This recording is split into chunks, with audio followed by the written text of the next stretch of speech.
Hello friends, today is 15th of June and today is Saturday.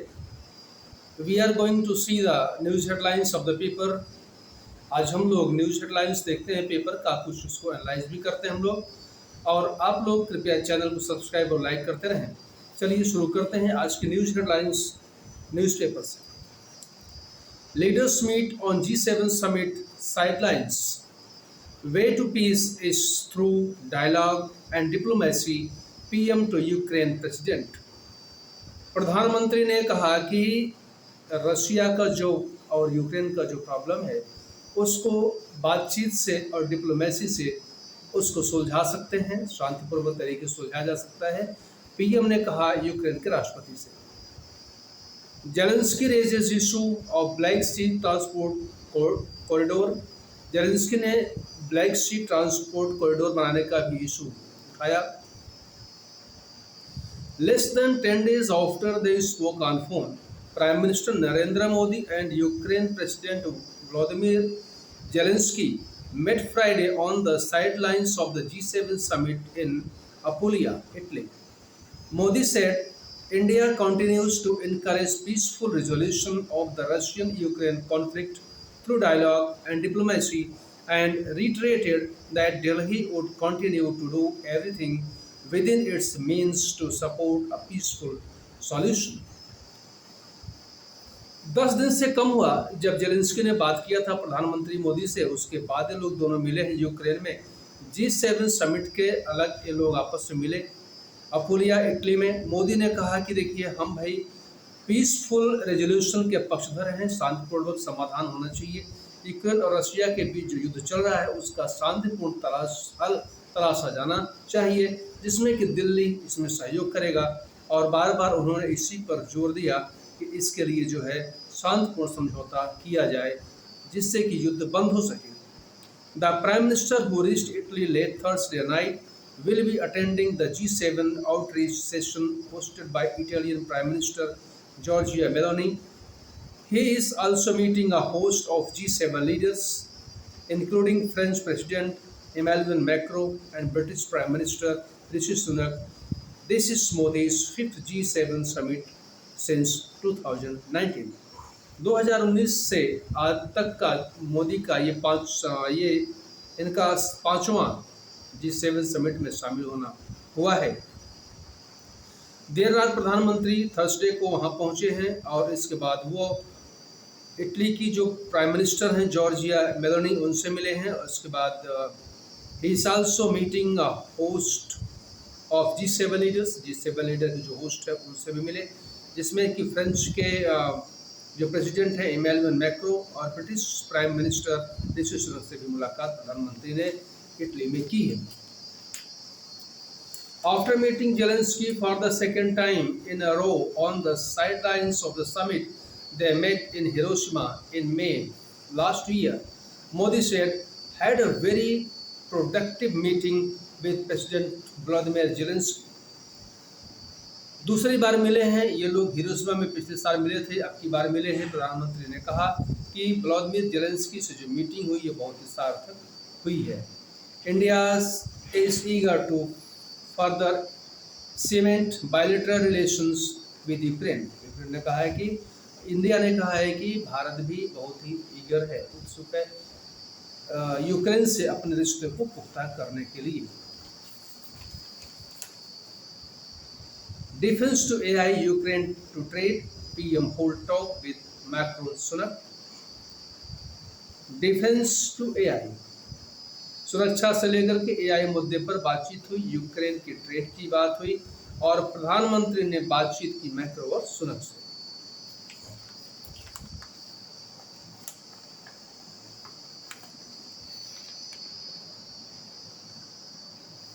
Some disturbances were there. Now we are again here. Prime Minister Narendra Modi met French President Emmanuel Macron and British Prime Minister Rishi Sunak, both facing elections at home, on Friday on the sidelines of the G7 summit in Apulia, Italy। प्रधानमंत्री Narendra Modi French के president Emmanuel Macron से और British के prime minister रिशी सुनक से मिले और दोनों जो है अपने अपने देश में इलेक्शंस फेस करने जा रहे हैं, इनके यहाँ भी इलेक्शंस होने वाले हैं। इन लोगों ने बातचीत की G7 के मंच से हट करके। Macron has called for snap polls after his party faced a doubling in the European Parliament elections, and Sunak also called for early polls on July 4 to battle his sagging fortunes after 14 years rule by the Conservatives. Conservatives जो 14 साल से वहाँ पर राज्य कर रहे हैं, उनके लिए भी चुनाव यहाँ पर है, और यूरोपियन पार्लियामेंट में भी चुनाव हुए, वो भी चुनाव अभी होने वाले हैं मैक्रोन के यहाँ। इन सब बातों पर भी चर्चा की गई। इसके बाद हम लोग देखते हैं नीट परीक्षा में जो दिक्कतें हुई हैं बिहार में, इसके लिए जांच चल रही है। NEET probe in Bihar very much suggestive of a paper leak. Police ने कहा कि जो बिहार में प्रोब चल रहा है नीट की परीक्षा को लेकर के, बहुत संभावना है paper leak. The Economic Offences Unit in Bihar, EOU, Economic Offences Unit, EOU, in Bihar, which is probing allegations of a paper leak in the National Eligibility Cum Entrance Test held on May 5, has said its investigations is suggestive of a paper leak। जो अभी 5 मई को exam हुआ था NEET का, जो NTA ने कराया था, इसमें प्रोब में कहा गया है कि बहुत से ऐसे साक्ष्य मिल रहे हैं जिससे मालूम पड़ रहा है कि वहाँ पर पेपर लीक हुआ था। Speaking to the Indian Express, Additional Director General of Police EOU NH Khan said, "We had asked a set of questions to the National Testing Agency, which organizes NEET." उन्होंने कहा है कि हम लोगों ने जो वहाँ के डायरेक्टर जनरल ऑफ पुलिस है EOU के NH खान, उन्होंने कहा कि हम लोगों ने NTA से मांग की है पेपर की, जो पेपर अभी आया था नीट की परीक्षा में, जो बच्चों ने पेपर दिया था जिसके लीक का मामला है, उसका सेट उपलब्ध कराने के लिए कहा गया था। Our team has just reviewed answers. We may have some follow-up questions. We have been working on some contacts we have received in the course of our investigation, which is very much suggestive of a paper leak. उन्होंने कहा कि हम लोगों ने कुछ questions put up किए हैं, कुछ चीज़ें देखी जा रही हैं, और ऐसा कुछ लग रहा है कि इसमें पेपर लीक हुआ है, और जिन लोगों को कॉन्टैक्ट नंबर मिल रहा है उससे कॉन्टैक्ट करने की कोशिश की जा रही है। Speaking to reporters on Friday, Education Minister Dharmendra Pradhan said that apart from issues faced in just 6 centers out of roughly 4,500, NEET was conducted satisfactorily across the country. उन्होंने कहा कि बात करते हुए रिपोर्टर से एजुकेशन मिनिस्टर धर्मेंद्र प्रधान ने कहा कि इसके अलावा जो है केवल 6 सेंटर्स पर ऐसी अनियमितता बरती गई है, जिसमें से कि 4,500 सेंटर पर जो एग्ज़ाम हुआ है, हर जगह एग्ज़ाम बहुत ही स्मूथली होता गया है। जो बहुत ही दुखद खबर थी कुवैत से, हम दूसरे हेडलाइन की तरफ बढ़ते हैं। Kuwait building fire, tears, grief at home as remains of 46 Indians are return to India. 46 जो इंडियंस का शव भारत में आया है, उसको देखकर कुछ सगे संबंधियों के आंसू नहीं रुक रहे हैं, और ये बहुत ही दुख और तकलीफ की बात है, पूरे देश के लिए पीड़ा की घड़ी है कि जिस तरह से इन मजदूरों का, इन वर्कर्स का वहाँ पर जिस कंडीशन में यहाँ पे मृत्यु हुई है, ये बहुत ही दुखद है। इसकी जांच होनी चाहिए, और कम से कम जहाँ पर इंसान हैं वहाँ पर रहने लायक इंसानों के वातावरण तो होना ही चाहिए। कोई जानवर तो है नहीं कि एक कमरे में 10-10, 12-12 लोग ठूस के भरे गए हैं, और वहाँ पर भी जो भी पार्टीशन किया गया है वो भी सभी फायर प्रोन हैं, यानी जिनको जल्दी से आग पकड़ सकती है। इतने लोगों के बीच में 2 दर्जन सिलेंडर नीचे रखे गए हैं, भरे हुए विस्फोट हुआ उसमें।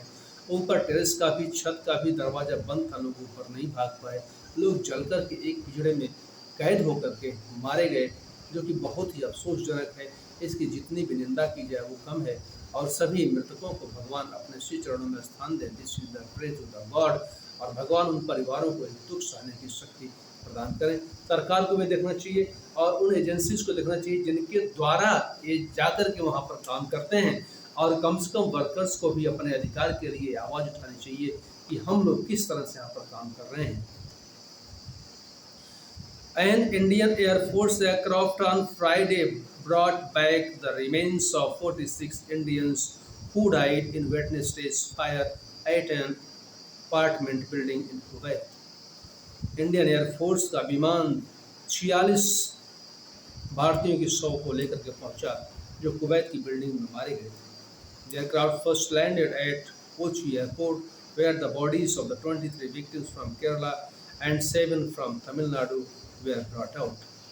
23 उसमें से केरला के थे जो वहाँ उतारा गया और 7 तमिलनाडु के थे जिनकी शव वहाँ उतारे गए। The others were flown to Delhi by the same aircraft और जो बाकी बचे हुए शव हैं वो दिल्ली लाए गए उसी एयरक्राफ्ट से। ये बहुत ही दुखद समाचार था हम सब लोगों के लिए। और एक इंटरनेशनल समाचार जो कि बहुत ही ज़्यादा सुर्खियों में रहा है, यूक्रेन और रशिया का युद्ध जो चल रहा है, इसके पीछे एक बहुत ही अच्छी और सकारात्मक सोच जो आई है व्लादिमीर पुतिन की तरफ से, उसको हम लोग देखते हैं। इस समाचार में आज के है demand likely monstrous for Ukraine. Putin hopes truce of Ukraine exit Russia held areas, drops NATO bid. Russian President Vladimir Putin promised Friday to immediately order a ceasefire in Ukraine and begin negotiations if Kyiv started withdrawing troops from the 4 regions annexed by Moscow in 2022 and renounced plans to join NATO. Russia के president ने, राष्ट्रपति ने, Vladimir Putin ने Friday को एक promise किया है कि वो कीव में तुरंत, यूक्रेन में तुरंत युद्ध विराम कर देंगे। ये उन्होंने शपथ लेके कहा है, उन्होंने ये एक प्रॉमिस किया है तुरंत मैं वहाँ पर युद्ध बंद कर दूंगा। लेकिन 4 ऐसे क्षेत्र जो 2022 के पहले मॉस्को ने अपने कब्जे में कर रखे थे, कीव यानी यूक्रेन वहाँ से अपना दावा छोड़ दे और नाटो में शामिल होने के लिए अपनी योजना को फिर से सोचे। Such a deal appears a non-starter for Kyiv, which wants to join the military alliance and has demanded that Russia withdraw its troops from all of its territory. There was no immediate comment from Ukraine on Putin's proposal. Putin ने कहा है कि जो भी हमारे troops अभी वहाँ पर यूक्रेन में हैं उन सभी को बुला लिया जाएगा। जो मिलिट्री अलायंस है, which wants to join the military alliance and has demanded that Russia withdraw its troops. उन्होंने कहा कि जो अलायंस में वहाँ पर है उन लोग अपने वापस जाए और रशिया अपने ट्रूप्स को वापस बुला लेगा जो कि अभी टेरिटरीज में है यूक्रेन के। There was no immediate comment, अभी कोई कमेंट तुरंत नहीं आया है यूक्रेन की तरफ से। We will do it immediately, Putin said in a speech at the Russian Foreign Ministry in Moscow. Moscow के रशियन फॉरेन मिनिस्ट्री में पुतिन ने कहा कि we will do it immediately, हम इसको तुरंत कर देंगे अगर हमारे 2022 के कब्जे को हमारे क्षेत्र वाले, मॉस्को के क्षेत्र वाले 4 क्षेत्रों को खाली कर देता है और नाटो में शामिल होने का फिर से वो सोचता है। Ukraine. His remarks came as leader of a group of 7 leading industrialized nations met in Italy and as Switzerland prepared to host scores of the world leaders. उन्होंने ये कहा है अभी जो G7 चल रहा है उसके मद्देनजर उन्होंने चीज़ कही है, but not from Moscow this weekend to try to map out first step towards peace in Ukraine. और ये यूक्रेन में शांति के लिए बहुत बड़ा पहला कदम उठाया गया है। Also signed a 10-year security agreement that they held as a milestone in relations. अभी यूएस ने और यूक्रेन ने 10 साल के जो है सिक्योरिटी अलायंस पर एक समझौता किया है, एक एग्रीमेंट किया है और कहा है कि हमारे संबंधों का एक माइलस्टोन साबित होगा। Putin said his proposal is aimed at a final resolution of the conflict in Ukraine rather than freezing it. Putin ने कहा कि ये प्रपोजल जो है इसका लक्ष्य है कि फाइनल रेजोल्यूशन यानी एकदम से पूरा का पूरा अंतिम जो है उसका समापन उस चीज़ का हो जाना चाहिए, समाधान होना चाहिए। कॉन्फ्लिक्ट जो यूक्रेन और रशिया के बीच में है इसके बजाय कि इसको ठंडे बस्ते में डाल दिया जाए या इसको ध्यान न दिया जाए और इतना लगातार चलता रहे। And states that the Kremlin is ready to start negotiations without delay, और उनका क्रेमलिन इसके लिए तैयार है बिना कोई डिले किए, और जो भी नेगोशिएशंस है उसके लिए बिना किसी देरी के तैयार है। Broader demands for piece that the Russian leader listed including Ukraine's non nuclear status, और भी जो बड़े मुद्दे हैं उन्होंने कहा कि जो यूक्रेन का एक स्टेटस है नॉन न्यूक्लियर स्टेटस वो हो, और restrictions on its military forces and protesting the interest of its Russian speaking population, और मिलिट्री जो है वहाँ पर forces and protecting the interest, वहाँ पे उनकी जो हित की बातें हैं उसको रक्षा उसकी सुरक्षा की जाए, और जो रशियन स्पीकिंग पीपल हैं जो पॉपुलेशन है उसकी भी सुरक्षा की जाए। Putin also demanded lifting all western sanctions against Russia, उन्होंने ये भी कहा कि जितने भी वेस्टर्न सैंक्शंस रशिया के खिलाफ लगे हुए हैं सभी को हटाया जाए। तो अगर ये चीज़ें कहीं ना कहीं से डिप्लोमेटिक, जैसे प्रधानमंत्री मोदी ने कहा कि अगर इनमें कोई डिप्लोमेटिक सुधार होता है या डिप्लोमेटिक कोई कदम लोग बढ़ाते हैं दुनिया के देश, दुनिया के लीडर्स बड़े बड़े, तो ये संभव है कि रूस में और यूक्रेन में जो जंग इतने दिनों से चल रही है सालों से, शायद उसका कोई समाधान निकल पाए। और ठीक भी है, दोनों देशों के हित की बात होनी चाहिए, यूक्रेन के हित की बात होनी चाहिए और रशिया के भी उसकी जो हित है उसका जो अपना एक स्टैंड है उसकी भी रक्षा होनी चाहिए, क्योंकि सभी देशों का सम्मान और आत्मसम्मान बने रहना चाहिए। तो ये थी आज की मुख्य हेडलाइंस जिसको हम लोगों ने राष्ट्रीय और अंतर्राष्ट्रीय चीज़ों को गौर किया, देखा इसको। आप सभी से अनुरोध है कि आप सभी कृपया चैनल को लाइक सब्सक्राइब करते रहें, इससे हमारा हौसला बढ़ता है, हम चीज़ों को बेहतर से बेहतर करने की कोशिश करेंगे, हम कुछ नया और सोचते रहेंगे। आप लोगों का सुझाव आवश्यक है। Whatever suggestions are there, please give your suggestions how I can make this programme much more beneficial for the students and for the competitive examination aspirants. So this is up to you. Please suggest, कुछ ना कुछ आप लोग comment करिए, जो चीज़ें और इसमें आवश्यक हैं इंक्लूड करने के लिए उसको भी इंक्लूड किया जाएगा। तो आप सभी से अनुरोध है कि चैनल को सब्सक्राइब करें। आप सभी लोग अपना ध्यान रखें, गर्मी से बचाव रखें, लू न लगने पाए, सूती कपड़े पहनिए, ढीले कपड़े पहनिए, पानी बहुत पीजिए, धूप में ज़्यादा से ज़्यादा निकलने की कोशिश मत करिए, जहाँ तक हो सके संभावनाएं धूप से बचिए।